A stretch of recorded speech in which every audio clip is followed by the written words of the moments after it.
Well, hello! Today I'd like to welcome you to a review of a pen. And you know how sometimes they say, oh, it's a Senator, but I don't know what model? I'm going to confess I don't know what brand this pen is either, but I have some clues, so hopefully I've got at least the manufacturer identified. So let's dive into it.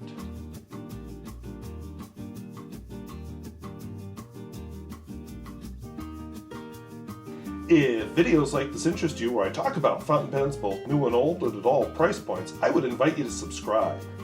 And you know, if you have any clue what this pen is, whether you agree with my analysis or disagree, or you just know, please feel free to leave a comment down below. Because this is some guesswork. I love these Central European pens, especially these unknown ones. And now I have one in front of me that's extremely unknown. So let's take a look. So this is it. I'm going to call it my Centropen Isco. I just realized I forgot to turn the microphone on because I was so excited to get going. So apologize for the sound quality, but there, you should have heard it improve. This has no branding whatsoever on it. It's one of the slim black pens I like. The pen clip bears no clues. The finials are just plain. This is a piston filler with a blind cap. Open it up. I have Rohrer and Klingner Helianthus in it. Come on, focus on the nib. You can see that the nib is Isco 14 karat 585. And then there's an LL written below that. Now, where have you seen an Isco nib in my collection before?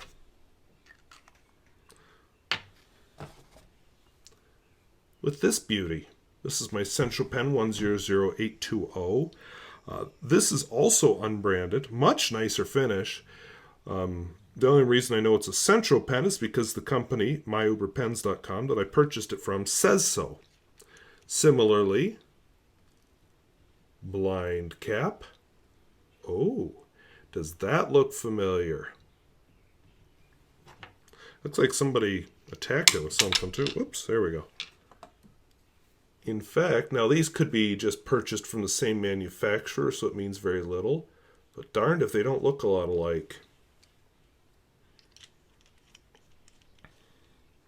In fact, it wouldn't surprise me if that's a common part that's just shared among several pens and pen makers. Unscrew the nib or the caps. Clearly the 100820 has been used recently because there's still a little fog in the ink window, but wow, those ink windows sure look a lot alike. A little difference on how the cap screws on. Sections look very similar. Nibs. What is this craziness? The nibs are mirror images, except the brown one doesn't have that LL written on it. Feeds, mirror images. I will, spoiler alert, the writing experience is not as good with this one, but it's still a very nice writing experience. And that's what I have heard reported from several people, viewers actually, who have purchased the 100820 when it's popped up on myuberpens.com. So I'm 100% open to the idea that that is the wrong name for this pen. The ink, as I said, is Rohrer and Klingner. Because I've been trying to use yellow inks lately and just trying to make sure one pen in my selection is always inked up with a yellow. And this happens to be a very attractive, very bright yellow.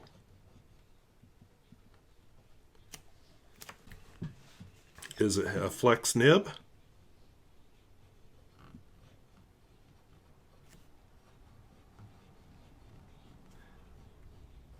I'd say so. Not quite the paintbrush quality of the other pen, but a very good experience nonetheless. If we want to measure wetness and flow,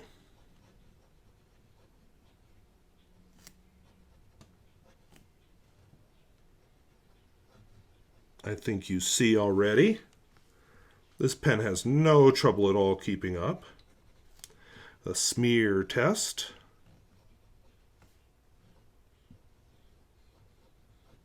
Let's do it twice, once with no pressure. Pretty wet. Once with pressure. Very wet. And let's see. Oops, I've got pens in use sitting here, and I just bumped it with my notebook. Let's do, I forgot my next test. Oh, reverse writing, for those who are into that kind of thing.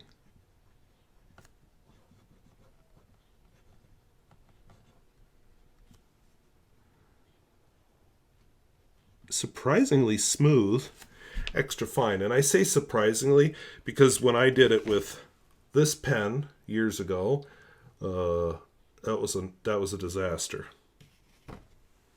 So I'm very pleased with that. That's not how I expected that to go at all. And now, basically from my current reading, because yeah, I read books, because I'm like all smart and stuff, I am going to give you a Cal Newport quote. This comes from his book. Oh, apparently not the book I'm reading at the moment, but it's on my list.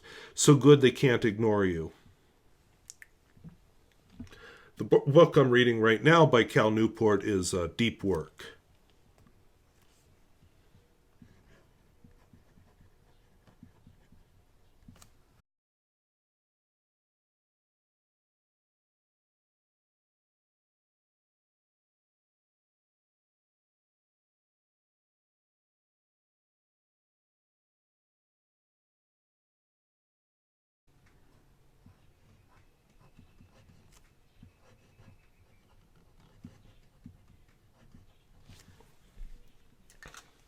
And now we'll turn our attention to the world-famous Pierre Gustafson test, where we see how this pen handles rapid form writing.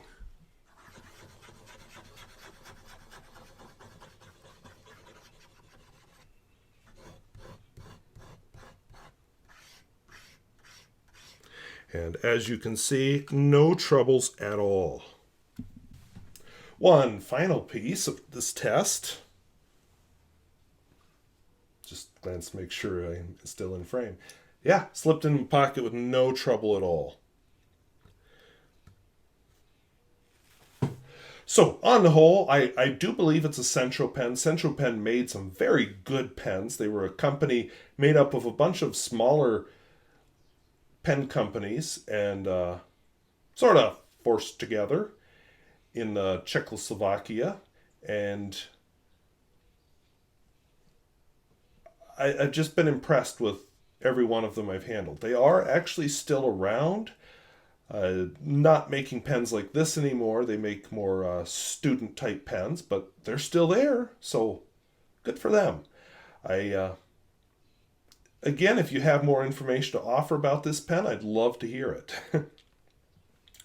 And this is a good example of taking gambles. I found this pen by searching Isco because I wondered, after that other pen with the Isco nib, I wondered if that was a pen brand or if it was a nib, because a lot of my Centropens have Centropen branded nibs.